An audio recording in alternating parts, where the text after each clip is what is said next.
students, welcome to the fifth video of this chapter, Improvement in Food Resources. इसके पिछले वाले video में हम लोगों ने क्रॉप प्रोडक्शन मैनेजमेंट स्टार्ट किया था, जिसमें हम लोगों ने बात की थी मैन्योर्स और फर्टिलाइजर्स की। हमने ये देखा था कि न्यूट्रिएंट्स कैसे प्रोवाइड करेंगे हम लोग प्लांट्स को ग्रो होने के लिए। तो एयर, वाटर एंड सॉइल में से न्यूट्रिएंट्स मिल जाते हैं, जिसमें आप सॉइल में मैन्योर और फर्टिलाइजर्स डाल के उसकी न्यूट्रिएंट क्वालिटी बढ़ाते हो और प्लांट्स ग्रो होते हैं।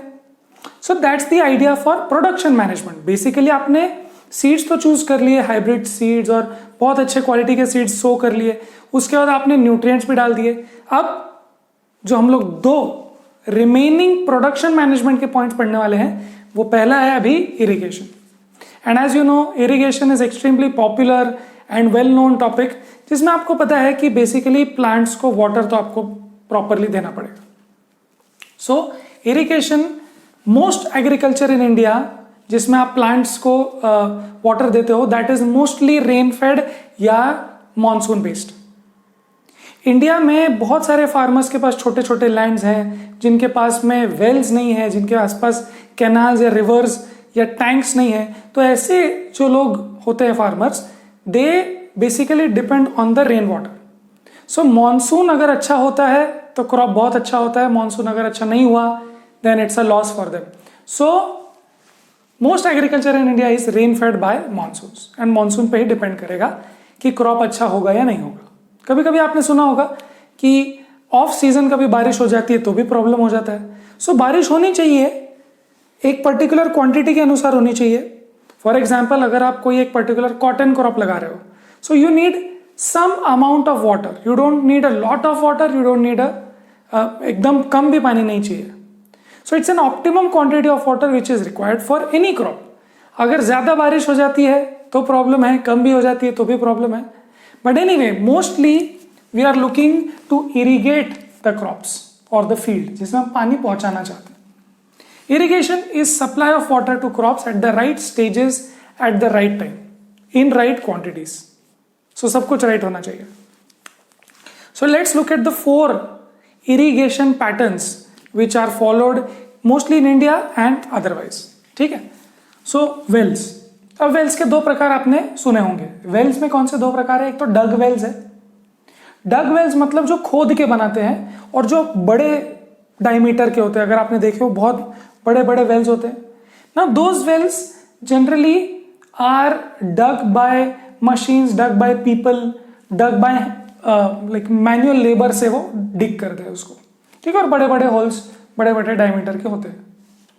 Water is collected from the water bearing strata. अब क्या होता है, देखो आपने पढ़ा है ग्राउंड वाटर। अगर आप थोड़ा सा खोदते हो, थोड़ा सा अंदर जाते हो, then you find ground water there. अब कभी कभी आपको ग्राउंड वाटर के लिए बहुत डीप भी जाना पड़ सकता है, बट जो डग वेल्स हैं वो तो मैन्युअली आप निकाल रहे हो मिट्टी वहां से, so you can not dig very deep. The other thing is, अगर बहुत रॉकी जमीन है तो भी आप डिग नहीं कर पाओगे bye manual labour. So basically जहां पर ग्राउंड वाटर काफी ऊपर है और बहुत हार्ड रॉक्स नहीं है, इन दैट सिनेरियो उसको डग वेल्स यूज कर सकते हैं। So they collect water from the water bearing strata, जो थोड़ा सा शैलो होता है, थोड़ा सा ऊपर में होता है, मतलब लेट्स से 50 फीट, 100 फीट वगैरह। Then there are tube wells. So ये भी वेल्स ही हैं, बेसिकली जमीन में खड्डा करके ग्राउंड वाटर ही ले रहे हैं, but water is collected from deeper strata, बहुत ज्यादा डीपर हो जाते हैं। सो वो जो ट्यूबवेल्स होते हैं उसका मुंह बहुत बड़ा नहीं होता है और उसके अंदर एक पाइप जाता है, पाइप स्टील का पाइप होता है बहुत बार। तो वो स्टील का पाइप अंदर तक जाता है और बहुत डीपर वाटर एक्विफर से वो वाटर निकालता है। ये ऊपर के लेवल से वाटर निकालता है और ये डीपर स्ट्रेटा से वाटर निकालता है।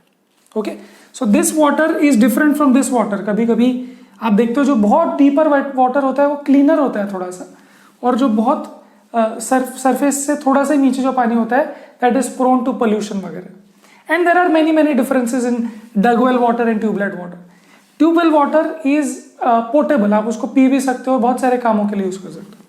But dug wells, it contains a lot of minerals and it can also be prone to pollution, because वो खुला है ना बहुत बड़ा, सो वहां पर कुछ कुछ चीजें गिर सकती है and all those things are also possible. But anyway, point is कि जब आपको इरिगेट करना है फील्ड्स को, तो एक फार्म में अगर एक कुआं है या ट्यूबवेल है तो बहुत अच्छी बात है. In both cases water is pumped by machines mostly, but dug wells में कभी कभी आपने देखा होगा बाल्टी से भी पानी निकालते हैं. खैर, so well is basically ground water जो आप खोद के निकालते हो to irrigate the fields. Then you have canals. Canals क्या है? तो ऐसे डैम्स बने रहते हैं.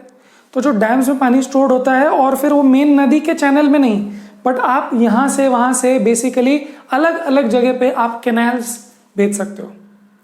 तो कैनाल्स वहां जाता है जहां पर नदी नहीं जाने वाली थी. सो आप कैनाल्स बनाते हो. You make this artificial reverse और आर्टिफिशियल स्ट्रीम्स जहां से वो पानी जाता है.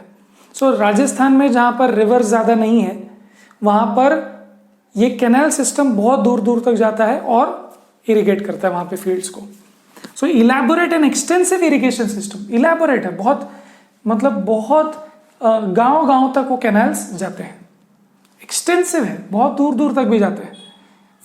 From river and reservoir water. So river में आप कैनाल्स बना सकते हो. इट्स लाइक अ गली बना सकते हो आप, है ना. अगर आप जस्ट इमेजिन करो एक रिवर में से अगर आपने बीच बाजू में एक खड्डा बना दिया तो वहां से भी पानी जाने लग जाता है. तो दैट्स अ कैनाल. फिर वो कैनाल में से भी आप और भी स्ट्रीम्स निकाल के it can become an elaborate branching system. The main canal can have distributaries. That's what we are talking about. एक मेन कैनाल जो आता है उसमें आप बहुत सारे और भी ओपनिंग्स निकाल के वो छोटे छोटे गांव में जा सकते हैं, right. Then there is river lift system. जहां पे रिवर बहुत पास में है तो वहां आप सीधा रिवर में पाइप डाल के वहां से सीधा लिफ्ट करके पानी पंप से उठा सकते हो. So that is a very easy and direct point. Water is directly drawn from the river with pumps, straightforward. Then there are tanks. Tanks का कैसा है? These tanks are very famous in South India, Deccan plateau के आसपास, जहां पर जमीन में जो पत्थर है वो बहुत रॉकी हार्ड रॉक के पत्थर है, जहां पर वाटर जल्दी सीप नहीं होता. वाटर अंदर ग्राउंड वाटर में जल्दी जाता नहीं. So in that scenarios what do you do? People from Andhra, people from Odisha या people from Tamil Nadu, what do?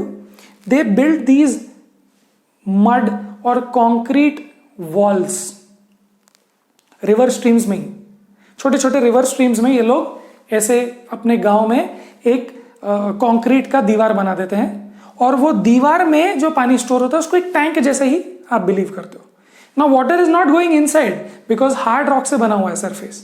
So small storage reservoirs, बड़े भी हो सकते हैं स्मॉल भी हो सकते हैं, विच इंटरसेप्ट एंड स्टोर. इंटरसेप्ट मतलब रोकते हैं, रिवर के बीच में आ जाते हैं and store the run offs from smaller catchment areas. Catchment area basically जहां पर बारिश हुई है. तो सपोज अगर आप देखो कि आपके शहर में जो भी नदी होगी वो छोटी सी नदी हो या बड़ी नदी हो, वो नदी में बहुत सारे और छोटे छोटे स्ट्रीम्स आते हैं. तो वो स्ट्रीम्स कैचमेंट एरिया से आए. कैचमेंट एरिया बेसिकली वहां पर जहां बहुत सारा पानी गिरा है और फिर वो नदी के रूप में, छोटी सी नदी के रूप में आया, स्ट्रीम के रूप में.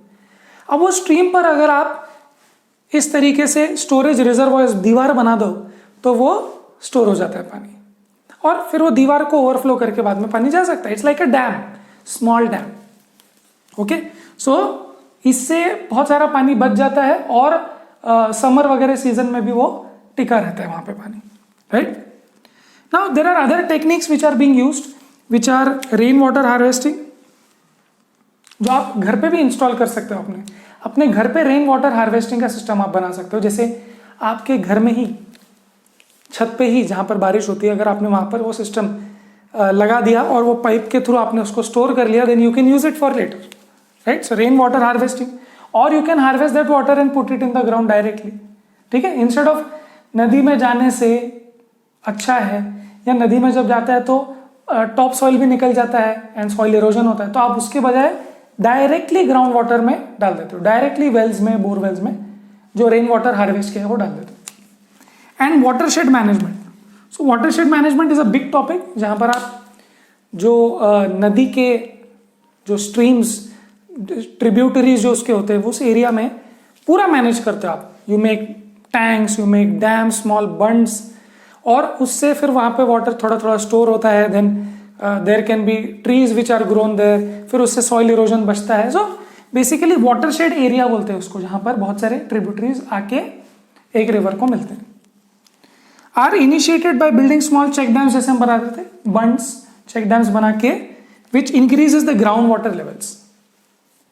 तो जब आप चेक डैम्स बनाते हो वाटरशेड एरिया में, मतलब बहुत सारे ट्रिब्यूटरीज में थोड़े थोड़े डैम्स बनाते हो, then water seeps inside. We are not talking about those places जहां पे हार्ड रॉक है, बट अदरवाइज भी जहां पर सॉफ्ट मिट्टी है वहां पर अंदर ग्राउंड वाटर रिचार्ज हो जाता है. और ग्राउंड वाटर रिचार्ज होने के साथ साथ सॉइल इरोजन भी बचता है, मैंने आपको बताया. So these things can be done in terms of irrigating, right. So एक बार फिर से देखते हैं हम लोग. इरिगेशन मतलब पानी पहुंचाना क्रॉप्स में, तो अलग अलग तरीके से कर सकते हो. वेल्स बना सकते हो ग्राउंड वाटर लेने के लिए, कैनाल्स जो रिवर या रिजर्वायर वाटर लेने के लिए, रिवर लिफ्ट रिटर्न सीधा रिवर से ले लेंगे, टैंक्स जो छोटे छोटे स्ट्रीम्स है उसमें हमने बंड्स बना दिए. Rain water harvesting and watershed management से ग्राउंड वाटर लेवल बढ़ेगा, और बहुत बार ऐसा देखा गया है कि वेल्स की लेवल बढ़ जाती है रिवर रेनी सीजन में. मैंने एक ऐसा एग्जाम्पल देखा है जहां पर नदी के पास में ही किसी का बड़ा सा फार्म है, पास में मतलब 1 किलोमीटर पास में, और उस वजह से वहां पर जो उनके कुएं हैं वो कुएं के लेवल्स बढ़ जाते हैं, बिकॉज वो नदी में पानी आ जाता है. एंड वो नदी के सामने ही डैम भी बनाया हुआ है उनके फार्म के सामने. So that water seeps inside, increases the ground water level, और उनके कुएं में भी पानी बढ़ जाता है. Let's now look at the cropping patterns which will definitely affect the yield of the crop. ना क्रॉपिंग पैटर्न्स का मतलब ये है कि आप कौन से क्रॉप्स कैसे कैसे लगा रहे हो. सो एक बहुत फेमस क्रॉपिंग पैटर्न है जो है मोनोकल्चर, जिसमें आप सिर्फ एक ही क्रॉप हर सीजन में, हर साल में एक ही क्रॉप लगा रहे हो. जैसे फॉर एग्जांपल ऐसे क्रॉप्स होते हैं जो पूरा टाइम चावल ही लगाते हैं. ऐसे लैंड्स हैं जहां पर पूरा टाइम वीट ही लगा रहे हैं, पूरा टाइम बासमती चावल ही उगा रहे हैं. सो that is called monoculture. US में बहुत बड़े बड़े फार्म्स होते हैं जहां पर सिर्फ कॉर्न ही उगाते हैं. So this is one kind of a pattern. But now we are looking at sustainable and good patterns which will save the soil, which will save your land, और उसकी फर्टिलिटी भी बनी रहेगी. तो ऐसे टाइप के 3 पैटर्न्स हम लोग देखने वाले हैं. वो है पहला मिक्स्ड क्रॉपिंग. तो मिक्स्ड क्रॉपिंग का मतलब यह है कि 2 और more crops are simultaneously grown on the same piece of land.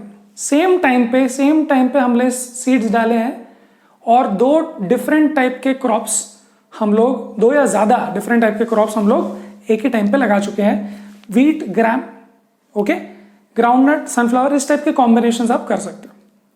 ना ये कॉम्बिनेशंस किस थियरी से हम लोग करेंगे? हम ये सोचेंगे कि इनकी न्यूट्रिएंट रिक्वायरमेंट अलग अलग हो. अगर इनकी न्यूट्रिएंट रिक्वायरमेंट सेम होगी तो ये एक दूसरे से कंपीट करेंगे. तो इनकी न्यूट्रिएंट रिक्वायरमेंट थोड़ी सी एक दूसरे से अलग अलग होनी चाहिए. दूसरी बात, एक का रूट अगर गहरा जाता है तो एक का रूट शैलो होना चाहिए, जिससे बहुत गहरे सॉइल से भी वो न्यूट्रिएंट्स ले सके एक टाइप का प्लांट, और एक टाइप का प्लांट बहुत शैलो सॉइल से रूट ले सके. So this will give maximum utilisation of the soil.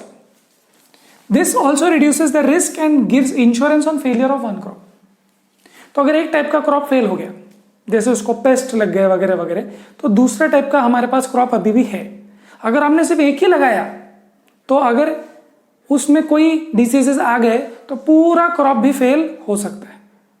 So that is why you keep mixed cropping, जिसमें आप 2 से ज्यादा टाइप के डाल रहे हो. सो यू गेट 2 और 3 different types of harvest, and also it reduces the risk.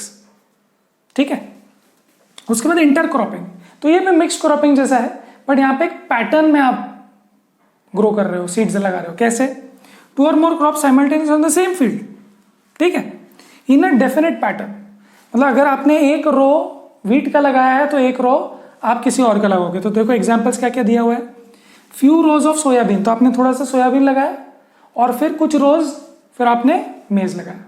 Okay. सो इस तरीके से आप 2 से ज्यादा इंटर क्रॉपिंग कर सकते हो. इंटर, इन बिटवीन, मिक्स्ड जैसे ही है बट रैंडमली मिक्स नहीं है, पैटर्न में मिक्स्ड है. ठीक है। Selected crops require different set of nutrients, जो हमने यहां पर भी देखा था वही होना चाहिए, otherwise they will compete. Maximum utilisation of nutrients होना चाहिए, किसी का रूट डेप्थ ज्यादा होना चाहिए, किसी का शैलो होना चाहिए, ठीक है। सो इससे आपको पता चलेगा कि इस तरीके के यूटिलाइजेशन से आपका मैक्सिमम यूटिलाइजेशन ऑफ न्यूट्रिएंट्स होगा। See, not all plants require the same nutrients in the same amounts, है ना। अगर आप सोयाबीन देखो तो उसका जो न्यूट्रिएंट इन्फॉर्मेशन, अब जब सोयाबीन खाते हो तो आपको दिखता है उसके न्यूट्रिएंट इन्फॉर्मेशन अलग है, उसमें प्रोटीन ज्यादा है। बट अगर आप राइस लो तो उसमें कार्बोहाइड्रेट ज्यादा है। सो थोड़ी बहुत रिक्वायरमेंट तो अलग होती है।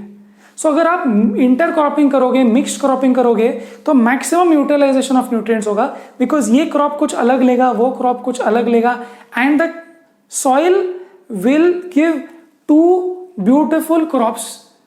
नॉट ऐसा नहीं होगा कि अगर एक ही आपने लगाया तो बहुत सारा उसने एक ही न्यूट्रिएंट ले लिया और दूसरे टाइप का न्यूट्रिएंट ज्यादा यूज नहीं हुआ। सो आप सब टाइप के क्रॉप्स लगा रहे हो, अलग अलग टाइप के लगा रहे हो, जिसमें मैक्सिमम यूटिलाइजेशन ऑफ न्यूट्रिएंट्स हो। इट प्रिवेंट्स पेस्ट्स, कैसे? पेस्ट एंड डिजीजेस कैसे? सपोज एक रो में कुछ डिजीजेस हो गए, सोयाबीन के एक रो में डिजीज हो गए, तो अब नेक्स्ट रोज किसकी है? नेक्स्ट रोज है मेज की। तो वो डिजीजेस जो सोयाबीन में लगे हैं जरूरी नहीं है कि वो मेज में भी लगेंगे। डिजीजेस अलग अलग है क्योंकि स्पीशीज ही अलग अलग है ना। जो डिजीजेस आपको होते हैं वही डिजीजेस डॉग को होते हैं क्या? नहीं। सिमिलरली अगर इस प्लांट के वैरायटी को ये डिजीज हो गया तो बीच में आता है मेज और फिर आता है वापस से सोयाबीन। सो बीच में कोई चीज आने की वजह से वो डिजीजेस इजीली पास ऑन नहीं होते। देखो हवा चलती है तो एक का लेट से एक का वायरस या एक का डिजीज या पेस्ट दूसरे में चले जा सकता है, हवा से ट्रांसफर हो सकता है टच करके भी। बट यहां बीच में आपने मेज लगाया हुआ है जिसकी वजह से वो प्रिवेंट हो जाता है, वो लॉस वहीं प्रिवेंट हो जाता है। So it's very important to spread all the plants of the same crop, right. अलग अलग क्रॉप के अलग अलग डिजीजेस होते हैं, you should realise that. Then one more way of cropping pattern is crop rotation. Rotation में crops लगाएंगे। क्या मतलब इसका?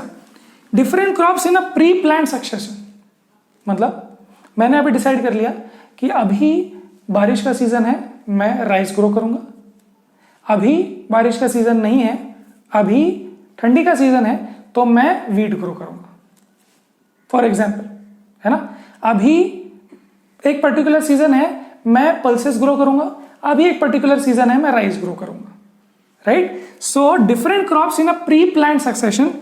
इसमें क्या क्या चीजें आपको ध्यान रखनी है? आप फायदा तो समझ ही रहे हो। फॉर एग्जाम्पल आपने एक लेग्यूमिनस प्लांट लगाया। लेग्यूमिनस प्लांट्स में राइजोबियम बैक्टीरिया उससे एसोसिएटेड होते हैं जो नाइट्रोजन फिक्स करते हैं, जो आपने पिछले चैप्टर में नाइट्रोजन साइकिल में पढ़ा है। तो वो बैक्टीरिया नाइट्रोजन फिक्स करके सॉइल में रखते हैं। नाउ अगर आपने उसके बाद वीट ग्रो किया तो वो जो नाइट्रोजन फिक्स हुआ एक्स्ट्रा, वो वीट का प्लांट क्रॉप उसको यूज कर सकते हैं। तो एक बार वीट ने यूज कर लिया और वो डिप्लीट हो गया, वापस से सॉइल डिप्लीट हो गया, तो फिर से आपने क्या किया? फिर से आपने पल्सेस लगाए जिससे फिर नाइट्रोजन रिप्लेनिश हो जाए। सो इसका ये मतलब हुआ कि definitely it is going to have a lot of advantages, वो हम देखने वाले हैं। But you have to remember crop duration आपको ध्यान से रखना है। मतलब ऐसा होना चाहिए कि सपोज आपके एक क्रॉप को 6 महीने लग गए, तो दूसरे क्रॉप को भी 6 महीना या 3 महीना या 4 महीना क्या लगने वाला आपको डिसाइड करना पड़ेगा, because it is on rotation, right. So अगर ये साल के 6 महीने में मैंने ये क्रॉप लगाया और फिर अगर मैंने ऐसा क्रॉप लगा लिया जो 4 महीने ही चलता है, so now 10 months are done, now I have only 2 months remaining. So if I 2 months में मैं ऐसा कौन सा प्लांट लगा सकता हूं, वो आपको डिसाइड करके ड्यूरेशन के अनुसार you have to decide the cropping patterns. Crop rotation में अभी कौन सा लगाऊं, मैं अभी कौन सा लगाऊं, depending on duration. Irrigation facility, अभी आप बोलेंगे कि चलो मैं क्रॉप रोटेशन में मैं शुगर केन लगा देता हूं या राइस लगा देता हूं, बट उतना इरिगेशन फैसिलिटी है क्या आपके पास? Then you have to decide. अगर अभी नहीं है, गर्मी का सीजन है, बारिश नहीं हो रही, तो वैसा क्रॉप लगाएंगे रोटेशन में। मॉइस्चर इन सॉइल, सॉइल में कितना मॉइस्चर है। अगर आपने अभी राइस लगाया है तो हो सकता है बहुत आपने पानी डाला हो तो बहुत मॉइस्चर हो। Then you can produce a crop which requires that moisture, which will use that moisture, right. तो उस तरीके से आप रोटेट कर सकते हो बेस्ड ऑन दीज थिंग्स। आप वो वाला क्रॉप तो नहीं लगाओगे ना जिसको इतना सारा मॉइस्चर नहीं चाहिए। क्लियर? सो दीज फैक्टर्स, कौन से फैक्टर्स देखो, कितना टाइम लगेगा, इरिगेशन फैसिलिटी कितनी है, कैसी है, और मॉइस्चर कितना है, these decide the choice of next crop in the rotation. Clear है? Yes. This prevent soil depletion. जैसे हमने बोला, अगर आप वीट ही लगाते रहोगे तो आपके न्यूट्रिएंट्स डिप्लीट होते रहेंगे, तो आपको फर्टिलाइजर्स यूज करने पड़ेंगे, और अगर आप फर्टिलाइजर ज्यादा यूज करेंगे तो वो सस्टेनेबल नहीं होगा लॉन्ग टर्म में।